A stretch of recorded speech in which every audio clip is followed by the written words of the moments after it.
Insider. He does a lot. And he's on our show for the first time. We've had many people that follow the various ins and outs, money, contracts, negotiations, networks, and all of that when it comes to sports. And now Jake is going to be a part of our staff. He doesn't know that. I just told him that live on the show. Hey, Jake, thank you very much for your time. We appreciate it. So does hockey and the National Hockey League, do they have a little extra, some kind of a push going that at times that has not always been there? Well, first, I just want to say thank you guys so much for having me. I'm super excited to be a part of the show. And for those that don't know who I am, I run a media company that does a podcast, a newsletter, and some other content on socials, just covering the business world of sports. And talking about the NHL, I just put out a newsletter yesterday covering the NHL. And I kind of have a yes and no answer to that question. I just wanted to start with the positives. Of course, ESPN and TNT bring broader exposure to the league. So first of all, yeah, it's great. They do have that type of momentum. And this new CBA gives some added stability to the league, which is going to be really awesome in negotiations moving forward. And also the expansion of the regular season from 82 to 84 games starting in a couple of years is a big time revenue boost for the league, even though that change seems pretty small. But on the no side, Stanley Cup viewership numbers were low, right? Like no one debates that. They really haven't recovered from pre-COVID highs, so it'll still be interesting. And then in terms of negotiating as we move forward into the second half now of 2025 and then 2026, when we'll finally get some negotiations, TNT's future is really just uncertain, right? They kind of lost rights to the NBA. And if the NHL does demand that $1 billion number that I think is quite reasonable, I don't know that TNT will really be in those negotiations, but of course I definitely could be wrong. What do you think when Major League Baseball, they're trying to redo their media deal right now, when they see the NHL doing this and getting a little bit of a bump, but also having some uncertainty, how do you think they approach it? Because the RSNs, in the way that happened, kind of screwed baseball. And now it is really hard to watch a game, even in your local market, if you don't know exactly what app you're looking for, because many teams have their own now. Right. So where I think Major League Baseball is going, and again, this is the long-term future, and then I'll bring it back to the short term. But the long-term answer is I think Major League Baseball wants to reacquire as many teams' rights as possible over the next decade or 15 years. Just to give a little explanation, if you look at a league like the NFL, right, the NFL owns all the rights for all their teams. So they send them out to Fox and NBC and CBS, whoever. In baseball, all these teams kind of fire off their own regional deals with their own RSNs, which makes the talk for the near future really complicated because a lot of these regional networks struggle to generate revenue, right? Baseball games is really just an inventory product. It's not as appointment viewing as a football game, right? When you have 162 of something, you're not as likely to tune in on the regular as if there's just 17. So in the short term, I see some of these RSNs folding. And in the next 3 years, I see the league turning to a new national package, right? We saw ESPN dip out of that package for kind of finance reasons, just some real disagreements on value of the media rights of Major League Baseball. And I think there's potential for a network like NBC to get involved, or a network like if it's TNT or if it's Apple to get re-involved with Major League Baseball. We saw that a number of years ago. So I think there's a lot of different paths they could go in the long term, but in the short term, I think they bring in another media rights partner. Jake, when you look at the NHL season, which is about almost the identical length of the NBA, give or take a couple of games, I never saw anybody. I see people wanting more college football games. The NFL's adding games. We all know why. But the NHL season is expanding by 2. Why? Well, I mean, it's really simple, right? 2 extra games is 32 games across the league, and that's 32 more opportunities to generate revenue, right? Sports is all about making money in North America. And my line on Sports Media Insider is if you're not understanding and following the business of sports, you're really missing more than half the picture of what's really going on. Jake, we're primarily a college football show, and the media rights discussion in that. And don't worry, I'm an Auburn Tiger, so I completely get that. Oh, they'll be down Oh, don't here. worry. I was going to bring that up. Don't worry. Yeah. Okay. Good. Glad you did. Yeah, but how do you see that media landscape, 5-6 years from now when those deals come up again, shifting and changing as we see these, kind of the rancor in the playoff talks and all that? How does this affect things in your mind long term, and where do you see it going? Long term is really complicated in college football because every single time we seem to have an idea of what we're heading towards, it changes drastically, right? I think a year ago, did anyone see Texas State being a college football powerhouse? I didn't personally. TJ Finley, Auburn Tiger. So I do have that shout. But in terms of college rights into the future, I think we really don't know, if we're being honest. I can give my own prediction, but it's really just my opinion. And if you ask 10 other people, you'll get 10 different other opinions. For me, if I'm giving my own prediction, I think we see a college football landscape that has two really dominant conferences, right? And in biasly, I think it's the SEC and I think it's the Big Ten, just the way they've structured themselves. And I think it draws kind of some parallels to the NFL and whatever the AFL back in the 60s, right? I think we have these two really powerful leagues, and I think at some point in the future they merge. And I think we see some pretty massive media rights deals that kind of parallel the same kind of growth that the NBA has seen, but kind of football-wise and more at the scale that the NFL is. What are some of the key, whatever they end up doing as far as the television deal, the network deal down the road, what's more important, where they are with the salary cap and where that ends up, and who can compete for that? Or number two, the minimum salaries in the NHL I've seen where they want it to be $1 million as the ceiling or as the floor for player salaries as far as the minimum. Is that possible? What's that? I'm sorry. For college football? No, for the NHL. I'm sorry, going back to hockey. They've added the 2 games. You said, no doubt. It brings in more money. What are some of the key ingredients to what will be a good deal for the network, but also for the NHL and Gary Bettman? Is it more money available, salary caps increasing, and also the minimum salaries going up? Yeah, so the other keys in this new collective bargaining agreement, again, all of them set for 2026. So this isn't for next season, it's a season down the line. Sure. For me, the biggest is more content means more revenue. The dress code being dropped, I think, signals a little bit to what the NHL sees for its future. They were the last of the 4 major leagues to have a real dress code. I mean, you see guys suit and tie to and from the rink. That is gone in 2026. So it really signals a change to this modern athlete branding, the NHL being the last league still really enforcing it.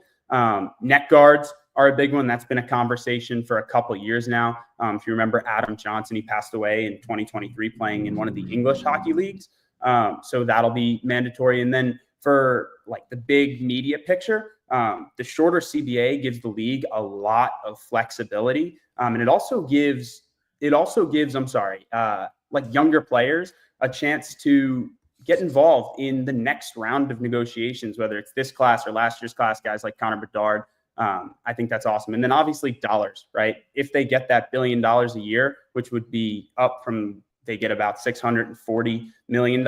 If they can get to that $1 billion a year, I think that's incredibly successful. Yeah, that's almost a 33% or so increase from 640 to $1 million a year minimum for the NHL. We saw a huge jump right when the NBA signed their last media rights deal a year ago. That 2 point whatever astronomical number.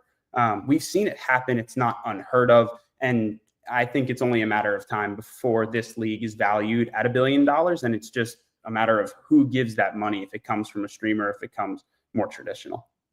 How much will streaming affect?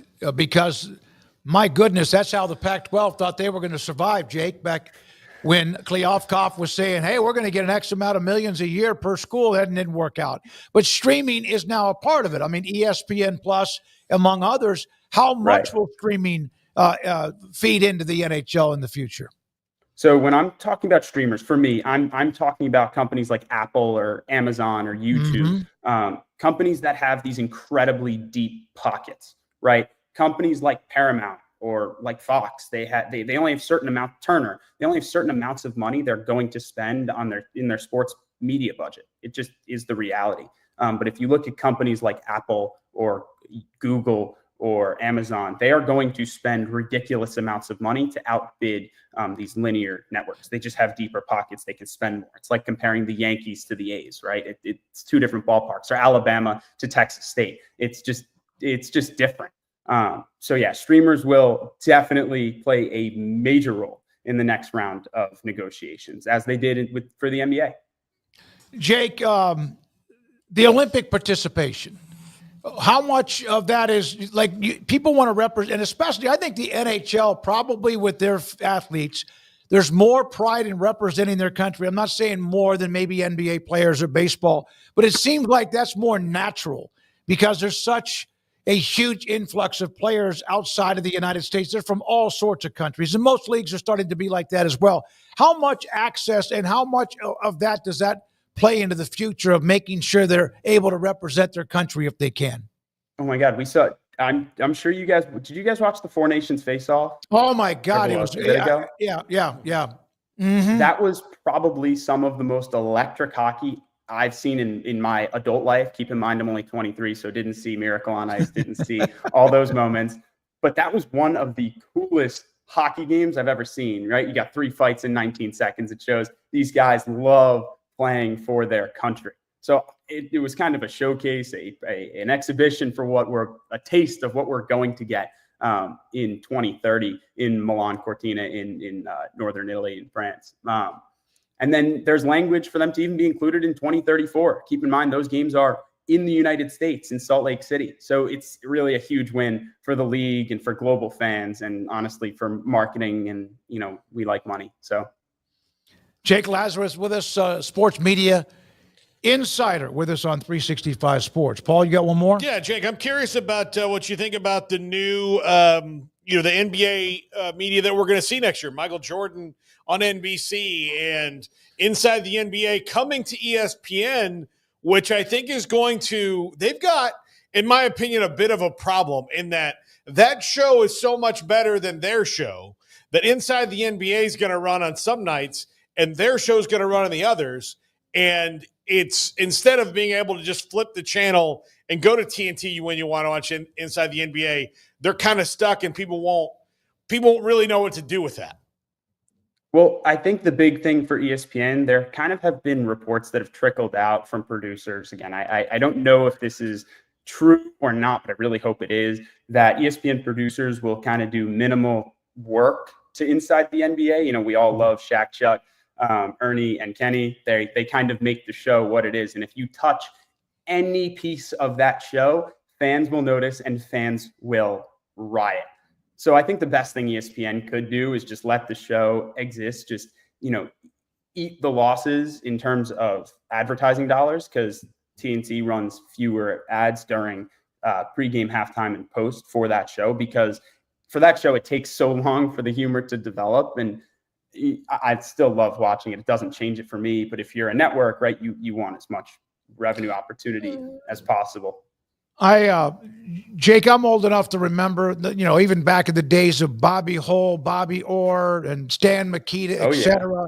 And then, of course, the Gretzky, the great one, Mario Lemieux, and many others. Where does Alex Ovechkin rank among a draw when it comes to perhaps the greatest of all time in hockey?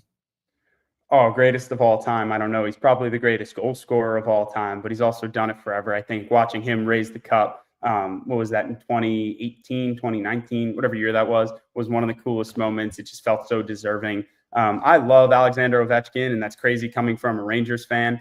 I bleed blue, and I really need the Rangers to win a cup soon because I need it. But Alexander Ovechkin is amazing. Loved seeing him break the goal record. That was incredible. He definitely ranks towards the top of that list of players. I'm not sure I'm ready to give him the title of the great one. I think Wayne Gretzky is pretty solidified at 1A, but if there's a 1B or a tier right below Wayne Gretzky in a class by himself, it's Alexander Ovechkin. Yeah, that was a great moment this year when he was chasing Gretzky's record, tied it. Gretzky was there, broke it. Gretzky was there. I thought that was amazing. So you've been involved in a way. Is not sports media in your blood, literally in your blood, as you've watched it as you've grown up? Oh yeah, I have family inside the industry, and it's been amazing to grow up and listen to these conversations. And I think I've learned a lot. Went to Auburn University, where I got my bachelor's in journalism, and then went to the Newhouse School up at Syracuse University and got my master's degree in journalism, which I actually just finished on Wednesday, which is, Wow. I'm very happy to be done. But thankful for the opportunity to have that experience. So yeah, media, journalism, television, streaming, whatever you want to call it, has been my life and passion for as long as I can remember. And then starting Sports Media Insider has been some of the most fun I've had in my media and journalism career. You know, just newsletter, podcast, talking to people, learning everything I can possibly learn about the industry. Yeah, I have a saying that I printed out one time on my computer, is that the moment you think you know everything is the moment you realize you don't know much at all. So always soak that in as much as you can. Jake, thank you very much for your time. We'll have you on in the future, and good luck. Thank you. Thank you so much for having me. If you guys want to reach me at the Jake Lazarus on Instagram or Twitter, yeah, feel free to reach out. Love the positive comments. We included that on our lineup, the tease to the show. Andrew Valade and his big tweet that he puts up with what we have coming up and how you can watch us, listen to us, reach us, and more. Jake Lazarus with us, Sports Media Insider. When we